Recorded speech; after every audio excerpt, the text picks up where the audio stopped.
Welcome to Second Listen Saturday on the Parenting Roundabout podcast, where we share some fun moments from a past episode for your weekend listening pleasure. Look for new episodes every Monday through Friday. I've been talking here quite a bit lately about my dog, My Girl, who has not been doing really well. I think I talked about a new kind of expensive food we were getting for her to get her to eat, and some, website where we were getting medications, and just the fact that she had sort of been in low spirits for a few months. Before that, regular listeners of this podcast may have heard her barking in the background. She was always a very spirited pooch, and if there was anything budging within a square mile of our house, she would have to bark at it. But she's been declining for a while. And this past weekend, I was sleeping on the couch, as I do, and around 2:30 in the morning, I heard her just crying in a way that sounded not so much like pain, but like fear. And I went over to her, and she couldn't get up. It looked to me like her back leg was not working. It was sticking out at a weird angle, and she would keep trying to get up and then falling forward. And so over the course of the evening, she did a little, she kept going up and down the hall. She went almost into the bathroom. She went almost into the bedroom. We would turn her around, but she would keep getting up and then falling forward and then crying and then panting and then being quiet for a few minutes and then freaking out again. So it was a very rough night, and I stayed with her and held her and tried to comfort her as best I could without really knowing what was going on. So as soon as the vet was open the next Saturday morning, I guess it was Friday night into Saturday morning, this was all happening. So Saturday morning, we took her to the vet, and he quickly assessed that she had had a stroke, and her entire left side was paralyzed, and also that she was blind. And she had a seizure while we were there in the office, and it seemed like, she had pretty much come to the end. So we sort of helped her out. Oh. And, we've said goodbye to dogs before. We tend to adopt older dogs, and so you get a nice, calm dog who knows not to pee in the house, but you also know that you're going to have a shorter amount of time with them. So since My Girl had been sort of declining for a while, we were somewhat prepared, but it was still kind of tragic. And I felt so sorry for how scared she had been, and glad that we didn't have to prolong it any longer, because she was, you imagine waking up at night, you can't move half your body and you can't see. Yeah. We would be freaking out too. And there's no way you can explain it. Or say, hey, let's go get physical therapy for 3 months and put you in MRIs and do all this stuff. So we say goodbye. And it's been a little rough at my house. My daughter was very, very close to this dog, particularly because she came at a time in my daughter's life where she was home a lot more than she had been before. And so they spent a lot of time together. The dog always used to jump on her bed and hang out in her bedroom. It's one of the times we realized there was something wrong with the dog when she stopped jumping up on the bed. Mm-hmm. So anyway, in talking about this, it got us thinking about pet loss in general as a topic that is a big one for families. And, how you deal with it, how your kids have dealt with it. My daughter took it very hard. My son seems to not be taking it hard at all, but I know that I see a little bit in his behavior or the way he's talking about her still, that it's affecting him as well. And, we will eventually probably get another dog. My husband does not like dogs. I mean, he doesn't dislike dogs so much as he never had a pet growing up, and he doesn't really see the need for it. And the expense and the dog hair on the carpet and the dog poop in the backyard and the need to walk it and the, need to board it when you go on vacation and all that trouble. So we usually give him a year or two off in between pets.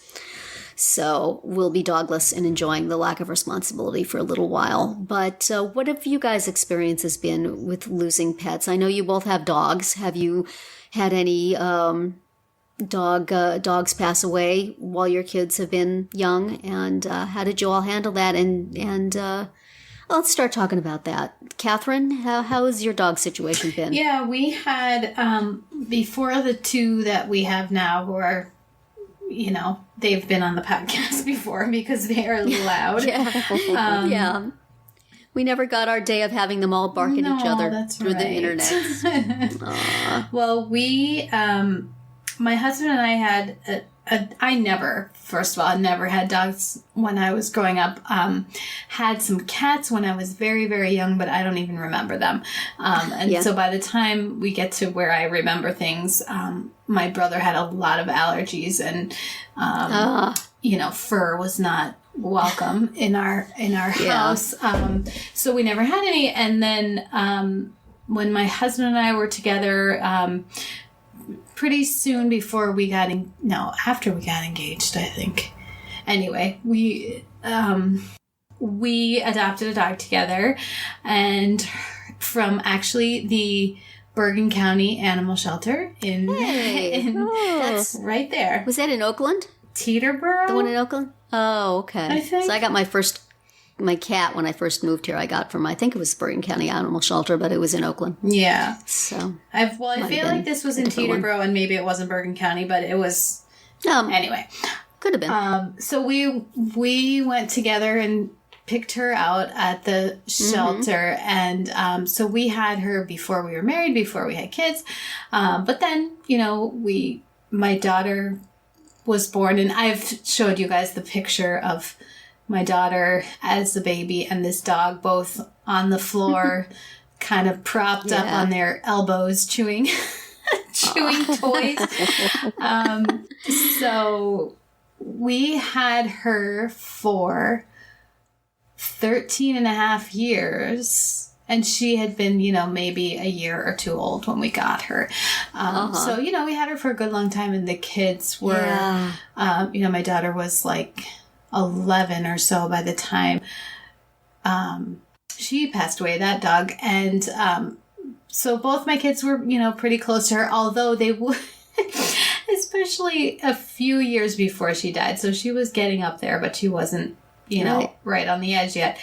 My kids would say, when she dies, can we get a Bichon Frise? And I would say, I can't believe it. Don't say that. So then they started saying, when she dies, it's going to be very sad. And then can we get a Bichon?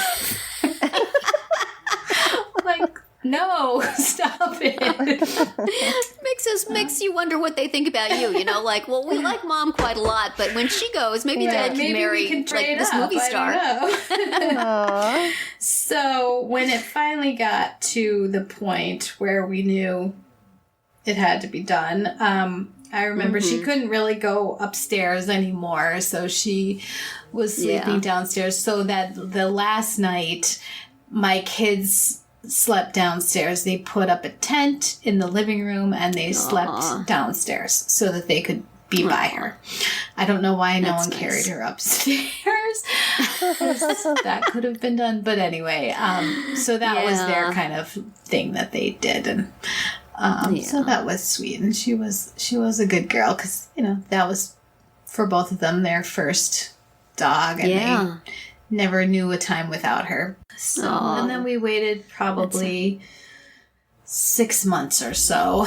And then we got the two that we have, which I've told the story on the podcast before, that we were not intending to get two, but here we are with two. Yes. And everyone in the family is very attached to them. So it's, I don't like to think about it, but someday it will be. Well, that's how I feel about, my girl, for example, when I read Terri's post on Facebook about her passing. I was like, oh my gosh, I feel like I know that dog. And all her, all the different stories you tell. And it's funny how you become attached to these, animals, or what, know, it's easy to become attached over time. So, I was quite sad. I'm sorry to jump in there, Catherine. No, I was finished, because I started talking about the current dogs who are really pretty young. So hopefully we have some time. Have them for a while. Yes. Yeah. Well, have your kids had to deal with that, Nicole? Yeah. Well, we've been a long-time dog family, and grew up with a dog, and my husband and I, before we even married, we got a dog together who passed away. Well, we had to put him down when my son was 2. So my son still remembers him, but doesn't have a major connection to him. But our dog had actually bit our neighbor's dog. So that was kind of an unexpected and early, it wasn't a timely situation. He was becoming more aggressive and just he had some health problems. So, and we lived in a townhouse, which, there were 100 other kids around. So we were terrified that something would go really badly. So we had to put him down. And then about a year after that, when my son was 2 or 3 maybe, we got our first Vizsla, which if you know anything about Vizslas, they're just a nightmare. But I noticed you said your first one. So you had more than one. They are a nightmare you can't live without. They are the most loving dogs, and I don't know, they're just like personality plus. So we got our first one when my son was younger, and so he actually went out, because we had the dog flown out to Vancouver from Ottawa, so cross country. So we had the dog flown out. My husband and my son went out to pick up Bela. And was Bela around when you started this podcast with us, Catherine? Or when we? I don't think so. I only know Missy. Okay. I think Bela was around when Terri and I were podcasting. I think so. I recognize the name. Yeah. So anyway, so he lasted a long time. He was an amazing dog. He was very protective. Aww. He lived 16 years. Wow. So my daughter, of course, was born during that period of time, and so she has only ever known life with dogs.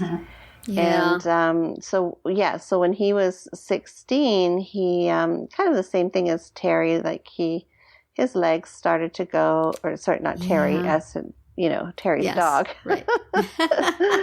My legs are still fine. Your legs are still fine. But yeah, his legs started to go, and then we had to carry him outside. And so it was a couple of days of this. Will he bounce back, won't he? But given his age, it was pretty evident that things were not going to turn around. So yeah, so my son actually, was it 3 years ago? So my son was 19, so he insisted on going with my husband to take him to the vet and put him down, because he said, I brought him home. I'm going to take him away, kind of thing, and go with him when he leaves. Yeah. So they went to the vet, but it was really lovely. I mean, the veterinarian's office was so kind and compassionate, and they had all the time in the world to stay with Bela afterwards, and be with him and whatnot. And then and so in the meantime, and so while Bela was still alive, we actually then got Missy, the infamous Missy, who is another Vizsla, and who's twice as demanding but twice as loving.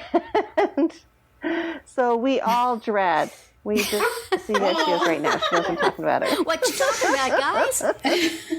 I know. She knew I was talking about her. She came in the room. So yeah, we all dread that moment in time, future moment in time. Yeah. So I wonder about what people usually do in terms of when you have kids, or at what point you let the kid come to the vet for that final visit. And the first dog we adopted, we just had for a fairly short period of time. She was an older German Shepherd, sweet, sweet dog. And she had cancer. So we sort of, helped her along as long as we could. And then we had been going to this holistic vet. So I took her to the vet, and I sat down on the floor with her on my lap when he gave her the shot. And it was just, I was holding her and cuddling her, and I'm bawling like a baby. And, but it was just me. And the second dog, I think when we had to say goodbye to her, my husband and my daughter took her, but I don't think they stayed with her while the vet did it. This time, my husband and daughter and I were all in the room holding on to her when he did it. And I don't know if it was better for my daughter that way or not. I mean, I feel like it's good for the dog to have their family around them and to know that the people they love are there. But she had a lot of questions about it afterwards that I wasn't sure I knew how to answer exactly. Other than, but I think it is important, at least for somebody to be there. Yeah. I feel very bad thinking of not having that. But I don't know whether that was a good idea or not. Even though my daughter is in her 20s now and certainly able to do it and hasn't seemed to have any ill effects. But I don't know. Have you had young children with you go for that? Or do you just say, we're taking the doggy to the farm. She's going to have a good life with the farmer. And, I mean, my kids were probably, I'm trying to think, like 7 and 10 or 8 and 11 or something with our old dog. And no, we didn't take them. They knew, obviously, we told them the day before that was going to happen. But it was, I think they were too young and it was a school day anyway. So it was, I remember because my son's school had some sort of like open house thing where you were supposed to go in the classroom and like they were showing you their work and stuff. And the way it just happened was that we had to go to the vet first and then we had to go to this classroom. And I remember I had another parent there who was sort of like standing in for me until I could get there. And, then I had to go there just all red-eyed and, that was... Yeah. Thank goodness for her doing that for us so that we could, Anyway, I think, the next time around, my kids will definitely be old enough to consider being there, if they're at home, if they're in college. See, I don't even want to be there, so... Yeah, I wanted to be there for my girl. I had been with her all night, and I was ready to see it through. If they had wanted to leave the room, that'd have been okay, but it was nice to have company a little bit, too. Have you ever had an animal who died other than in that sort of way? Yes. Yeah, I have too. I remember my first dog when I was a kid, a little mutt named Lassie because I was super creative. And she, I think I may have talked about this before, that she had a very, very diabolically clever way of getting out of the yard that involved walking across the top of a chain link fence and sliding down a board. And, it was one of those things where she was too smart for her own good because she got out of the yard and then she got hit by a car. So I remember being woken up that morning. We were going to have a bridal shower for one of my cousins. And my mom woke me up and said she had bad news. And I was like, oh, what? Is the shower canceled? Oh, no. But it was that our dog had passed. Oh. It had been hit by a car and killed. So I think at that point I was very young and, there was a big party at my house and I had a pretty dress. So it was like, I'm going to just take this sorrow and put it off for tomorrow. Right. We'll and today we'll have a good time at the party. Save this for later. And then when I take off the pretty dress and let my hair down, then I will cry. Aww. So, but she was a great dog. I mean, she was so smart and so sneaky. The box of chocolates would just be empty and she'd be going, me? No? What? Can't imagine. Yeah. I think some bunnies came in. We had a dog when I was growing up. This is actually a little traumatic to tell, but she was a poodle, a purebred poodle, who apparently are predisposed to epilepsy. Oh. And so she, right from the get-go, was on really heavy doses of epilepsy medication. Oh, like yeah. Valium and all sorts of things to keep her, her epilepsy at bay. And this is when we were living in Northern Ontario in Canada and far away from the nearest city. And I think I mentioned last week or the week before, like the nearest McDonald's was 5 hours away. Well, so was the vet. Oh. The vet was 5 hours away too. Oh, no. So anyway, we woke up one morning, I think it was about, 11 or 12. And we woke up one morning and my mom said, Sasha's really sick. We need to take her to the vet. So this meant like big road trip, right? Oh, yeah. I guess she had this really bad seizure. And so we all hopped in the the car, and it was like it was a station wagon. So my mom and dad in the front, me and my brother in the back seat, and then Sasha was in her bed in the very back. You know, so we, my brother and I, you know, just couldn't keep our eye. You know, we were watching her, making sure she was okay. For the trip as we were driving to the vets, and just about an hour outside of the vet's office, or an hour away from the vet's office, she actually passed away in the car while we were watching her. While we were there. So, so my dad pulled over, and we all got out and had a look at her. Yep, she's dead. And all said a little prayer, and then my dad covered her up with a blanket, and then we had to drive for another hour with her in the car. It was terrible. Oh, wow. It was absolutely traumatic. And so then we got to the vet, and my mom and dad took her in, and then I don't know. They said that she was buried, but I doubt it. Yeah. That's after you've had this emotional thing. They're like, do you want the ashes to keep? Or do you want her to have just like be cremated with a bunch of other dogs? And it's like, well, I want the cheaper thing, of course, but it sounds terrible to say it now. Can we wait for that? Can you call me at home later? I'll tell you later. Yeah, we, with our dog from a few years ago, our kids wanted the ashes.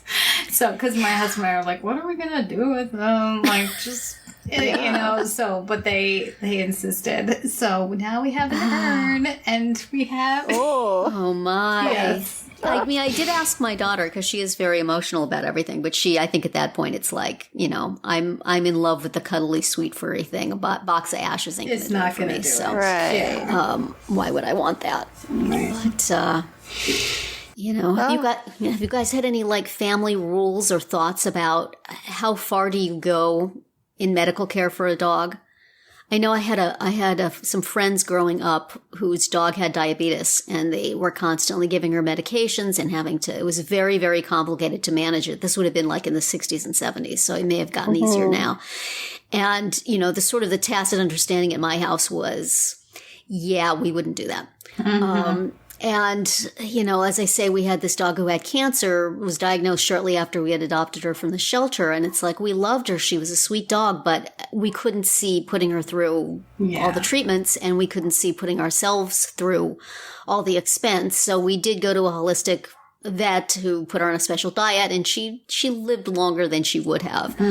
But, you know, we never really seriously considered doing radiation and chemotherapy and all this stuff, because what kind of life would that have been for the dog? You know, you can prolong your life, but she's never going to understand what's going on, and she's going to be unhappy. She loved taking walks. She wouldn't be able to do that.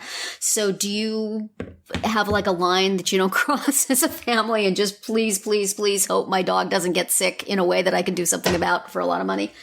I know, it's so hard because, like, with the dog that we had growing up who had the epilepsy, and she was on Valium, and the pharmacist told my mother at one point she was she had the largest prescription of Valium in town, apparently. Did they make it clear it's for the dog? It's for the dog. Really, it's for the dog. Yeah, so we did that to keep her going, and then I don't know, it's just so dependent on what their situation is, what their prognosis is, and age too. It's tough. Our dogs were always older, so that made the decision easier. It wasn't like a puppy who had a whole life ahead of them. But I mean, in a way, it's a member of the family, so you feel terrible saying, well, right. I think we've come to the end of the line on this, kids. But it's just, you know. Yeah. Well, I was, you know, it was a terrible last night for my girl, and I feel sad that she had to go through that, and I hope I provided her with some comfort through it. But it was nice that it was pretty clear that her time had come. You know, as she had been declining for 3 months, we'd been thinking, you know, at some point we're going to have to make a decision. And it would have been a subjective decision. And now, you know, when she had this crisis, it was pretty objective. And the vet was strongly encouraging us that there's no point in doing anything real in this. Right. So that was very, very helpful. Yeah. Right. Poor my girl. R.I.P. Yeah, when we adopted her, she had become available because her previous owner had died suddenly, and there was nobody in his family who would take her. So she wound up at the shelter, and she was an older dog, and she's a little, let's say, spirited, because probably I can't say what she really was on a family podcast, but you know, she was a lot, and so they were very, very, very grateful that we decided to take her. So now I like to think that she's in heaven with her previous owner and having a happy reunion. And that's what I've told the kids to imagine also. Because, you know, he's the one who named her My Girl. So clearly they had a close attachment. And, you know, I think she was like 6 maybe when she came to us. They had a whole life together. So I hope she's chasing trucks, you know. Barking at postmen. And barking at angels, and you know, and everybody loves her. And you know, she's back with her guy. Right. Yeah. So we've lost a member of our podcast team, like. Yeah, we sure did. Yes. Wow. But there may be another one coming along, but probably not for a while. We will look forward to that, meeting the newest member when the time comes. It has to get up to the point where I no longer feel any sympathy to my husband, and we'll just say, we're getting a dog. You're out overruled 3-1. That'll be a year or two. Isn't that the truth, though? Yeah.